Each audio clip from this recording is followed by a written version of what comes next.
we did have a very robust sign up for today's session. I understand that not everyone will make it on who signed up, but we ended up with 215 people signed up today. So it's nice to see the community growing even more than it, as we do these week after week. We have one more scheduled for next week, and then between now and next week, we will actually roll out our next set of 3. So this is something we will continue to do every Tuesday morning at 8:30. Whenever you can join us, we're excited to have you. As I said in my email message to those who participated last time, we have some modifications this time. We're going to start with a little more content on the front end before we do breakouts. And as we go to breakout sessions, we are going to have some conversation starters in most of the rooms. Somebody who will just kind of kick the conversation off so that we can make sure we have a little more information flowing. We're going to continue to have more people flow in. A couple of people I'd like to introduce who will be doing the kind of other responsibilities during the session so that I can focus on delivering the content is, if you have a question in the chat, Mark Culver will answer it for you. I will not be able to monitor chat questions specifically to me while I'm talking through content here early on in the session. But Mark will chime in and tell me if there's a question that we need to answer. Monica Rizak will be assigning you to breakout as the host for the session. So if you have any challenges there, you're welcome to reach out to her via the chat. Cindy Lawfer, my colleague, kind of makes sure everything is going smoothly in the main room. And for those of you who came in a way other than through the app, she will be our conversation starter in the main room. So thank you all for being here. I'm going to go ahead and get started by ending the poll and sharing with you all the results of it. So our question was, when making a decision during crisis, which, we are definitely, you may not be in crisis, but our society is for sure right now. I hope you're not in crisis, even though it seems to be everywhere around us. What's your highest priority? And the 4 choices were impact on organizational goals, which it looks like about 17% of you said. Impact on people, which overwhelmingly 73% of you said. Impact on allocation of scarce resources, about 10%. And none of you really worried about the organizational image. That's not fair. You may be worried about it, but it's not your top priority. And that received 0 votes. So what would that have to do with using a design mindset in turbulent times? And what I'm going to introduce today from a model perspective is how design thinking and taking a design thinking approach mixed with the 4 frames model by Bowman and Deal can actually be a tool set that is particularly relevant during the times we find ourselves in. And I'm going to use an example of one of the programs I run at the university, the Executive MBA program, and how we used it there as I told one friend, converted a bricks and mortar university to an online university in 5 days. So thank you all for being with us, and why don't we get going? So for those of you who aren't familiar with design thinking, the approach of design thinking essentially is this, right? It is a human-centered focus on decision-making. It is a human-centered focus that's grounded in a history of innovation, research, and innovation practice. Those of you who love architecture might be familiar with this approach. But what it really forces you to ask yourself is, how are the decisions I make and how are the choices we make today going to impact the end user? And when we think about leadership and we think about the challenges associated with leadership, the design thinking approach, and particularly the focus on empathy in the design process, is going to be critically important to the leadership, hopefully critically important to how you make leadership decisions and to how you think through the process by which you think through a given situation. So when I talk about empathy, I always like to say it's critically important to realize that there's a difference between empathy and sympathy, right? And while sympathy is an important emotion for us to have and an important approach to have with people, it's not what we're talking about here. What we're really talking about is how can we see the world from other people's perspectives, right? How can I put myself in the shoes of the people who are impacted by the decisions that I make? And that's kind of at the core of the design process from my perspective. Good design thinking, good design of systems, good decision making really starts with an empathetic perspective. And all of you may be nodding your heads saying, of course that's how it is, Scott. Of course empathy is important. And I would argue that probably in the nonprofit sector, our leaders have a more empathetic approach than you would see in some of the other sectors. That being said, there's a state of the workplace study that gets done every year by Deloitte. And in 2018, this is what they found. They found a 42-point empathy gap between employees and the C-suite, meaning that 96% of employees considered empathy important and 42% less of C-suiters felt it was critically important. And when I asked that poll at the beginning, right, one of the reasons I asked about priorities, and no one's wrong for the answers they give in a poll, right? We started last week, and the session that I gave last week was very much a structural perspective on how to navigate through the times that we're in today. So there's no wrong perspective, but what the research shows us, and what we know from practice if we actually think about it momentarily, is that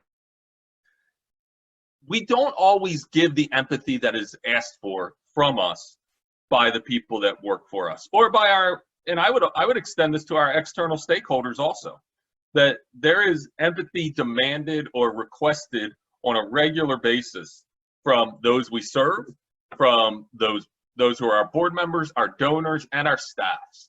And today, what we're really going to focus on is how that empathy even ramps up more when we're in a crisis situation like we find ourselves today, or at least a crisis environment like we find ourselves today.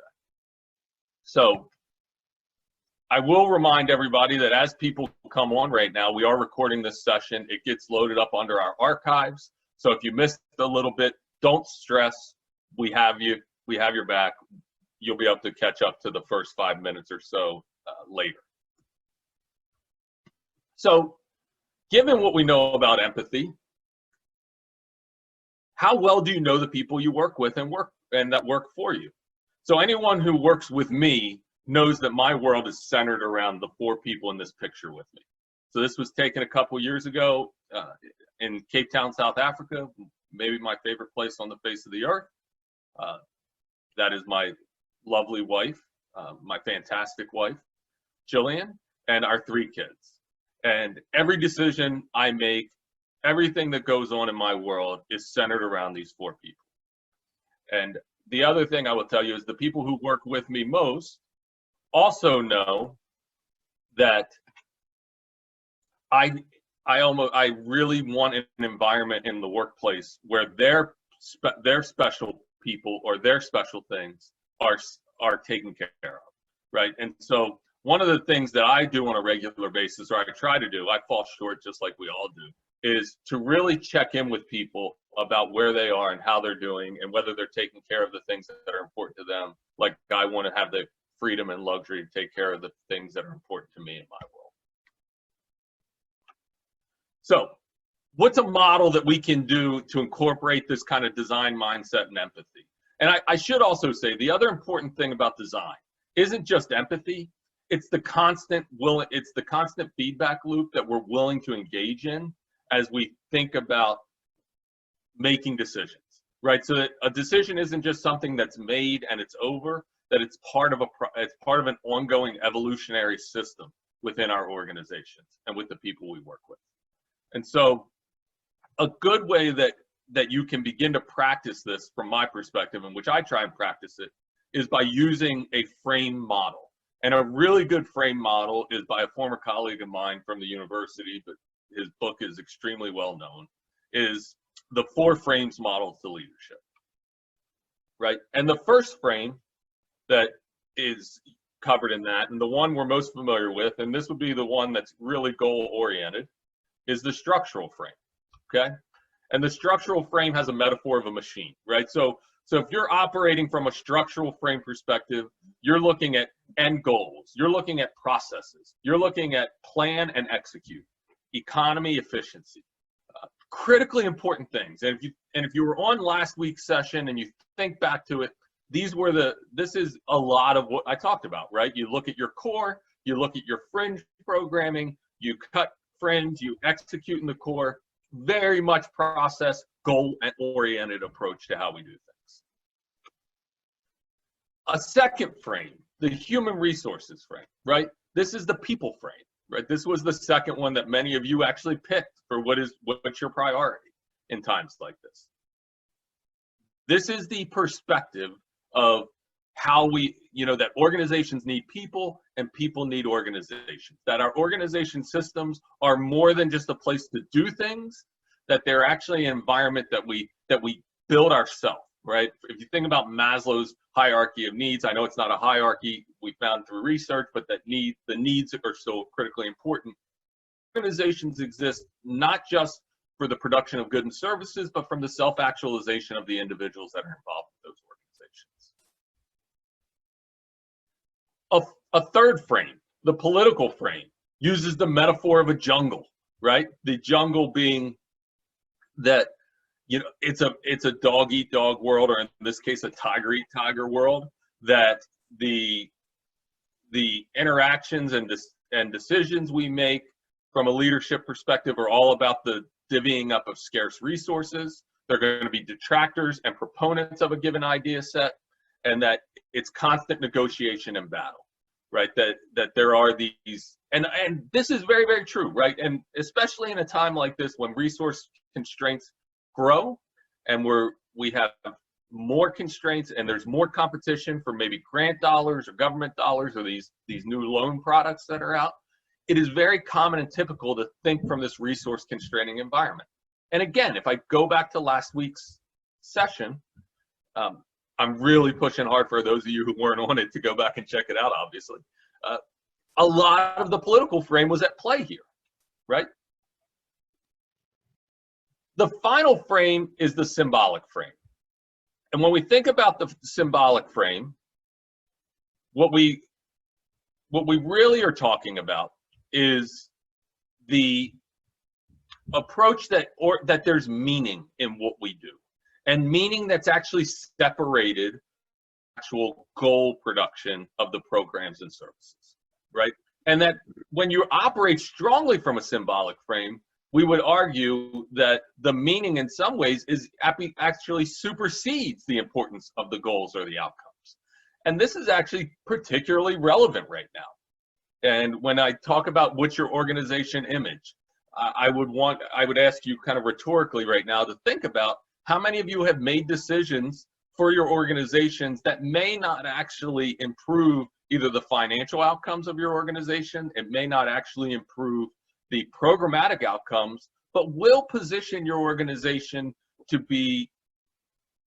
show that your organization is being responsive, right? We've all sent out emails talking about how we're dealing with this given crisis, how we're protecting ourselves from certain things. Grocery stores, for-profit businesses are doing the same. These are relevant to the symbolic frame of how we lead in times like this.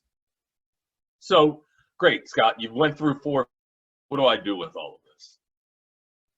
Well, in the drive, in the shared resources that we've given you, and we're not asking you to practice this as you move to group discussions, but I wanted to take a second. I think one of the things I wanted to improve upon today versus last time was to spend a little bit of time with the worksheet that we're handing out that we've created for you to be able to utilize as you go back to your organizations and work with your teams. And the idea of this worksheet is to use it on a given decision point, right? To use this model with decisions. And I'm going to use the decision that we made in the executive MBA, and we actually made it before the block executive MBA, before the decision was made for us. We had actually started making this decision to offline and to protect our students from potentially community spread and how we would go about doing that. And the structural aspect is where we started, in like you do in many ways, right? The structural aspect was how do we function online? How do we, how are we going to allocate staff and personnel to deal with online classes? How are we going to work with faculty to get them onto the online setup? How are we going to plan and deliver? So we started, obviously there was a conversation that started with the structural frame. But immediately while that was going on, we were looking at it from the human resources perspective too. Remember the design mindset, the empathy piece. And I think this is an important point for me to pull back for a second and say that the design all four of these frames fit within the design mindset. And by that, what I mean is, as I thought about structural pieces, and not just me, my team, we thought about we tried to put ourselves in the end user perspective. How would our students feel about these structural changes? And this is where the human resources frame was really dominant. We talked internally a lot about how we were feeling about what was going on, about the uncertainty of the environment. Do we have loved ones that we needed to protect? We all have different family situations. It was critically important that we respected each other's decisions even before decisions were made for us about the given family situations. I have young kids, so obviously it was an issue about where the school's going to do. I had kids in daycare as well as a child in elementary school. How are we going to deal with that?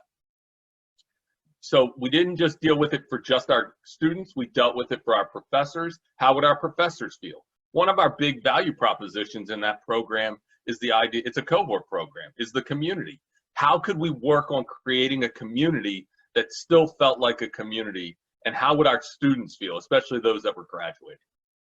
We then began to look at the political frame, right? Resource allocation, detractors, attractors, who potentially would be very resistant to this approach versus who would be maybe take it on willfully and gleefully. We made notes in a box like this, in the political box, of who those stakeholders might be, who would be resistors versus who would be endorsers, who would be supporters, who could be proponents for us, who would be impacted by that. And then finally, the symbolic frame, right? And from a symbolic perspective, and trust me, part of the big issue that we were dealing with is we had 2 trips planned this spring, one to Australia and one to Washington, D.C. And from a symbolic perspective, how could we continue to guard and protect that value proposition and what it meant? Because in many ways, the value proposition is core to that symbolic piece. How are we being perceived by all of our stakeholders? Particularly in this case, the symbolic piece, our students. But I harken back to the picture of me and my beautiful family. I'm biased. I think they're beautiful. How did my staff feel? Did they feel like that there was a team that cared about them? Were we living up to the values that we espouse in this area? Was I living up to the values that I helped kind of construct as part of the executive MBA program? Were the decisions, and would the decisions that we made be consistent with the meaning of what we try and do? And we talk a lot about being authentic. And were we being authentic in that space? And candidly, the session that you're on right now and the nonprofit navigation series went through a similar frames prospect in the discussions that we've had at the Midwest Center. Are we delivering structurally? Do we know what we're doing in that space? Are we thinking about how people are feeling? Are we thinking about how different staff members of the center feel about this? Is everybody being involved in the decision making? From a political perspective, what are other actors doing in the space? What are other people doing in this space? From a symbolic perspective, are we still providing the Midwest Center-ness of this experience? Are we being authentic? Those are the things that we continue to think about. And so no matter what your decision point is, this approach will allow you to kind of look at it more holistically And candidly, it gives an aid to kind of approaching these types of decisions from an empathy perspective. All right? And so this time goes so quick for me, but we've actually gotten to a point where we're about 23 minutes into the session. And as Monica finishes up the putting people into breakout rooms, we have conversation starters. One of the things we learned from your feedback is let's not get overly complicated. But as you go into your breakout rooms, the question I would pose to you to think about and to discuss with each other, with the other professionals, is how might you look at leaderships differently in this time based on what I've been talking about here for the first 24, 25 minutes, right? How might what is the approach you've taken, and how might you change that approach given what's going on? And so before we go to the breakout room, I'm happy to answer any questions that anybody has. I'm gonna stop sharing my screen so I can see a few more faces. Make sure no one fell asleep on me yet. I'm looking at you, Cindy. Looking at you, Katie Gerson. So Monica, I'm going to ask, are we ready from a breakout room perspective? Yes, we're ready to go. Okay, we're ready to go. Is there anybody who wants to write a general question in the chat before we send you off? All right, I'll take that as a no. Very good. We're going to bring everybody back so we can do a little report out, but we really think it's important for you guys to have a level of engagement that this isn't just a traditional webinar. So enjoy your breakout room. I'll be popping in and out. Others may as well. Thank you for your time so far this morning.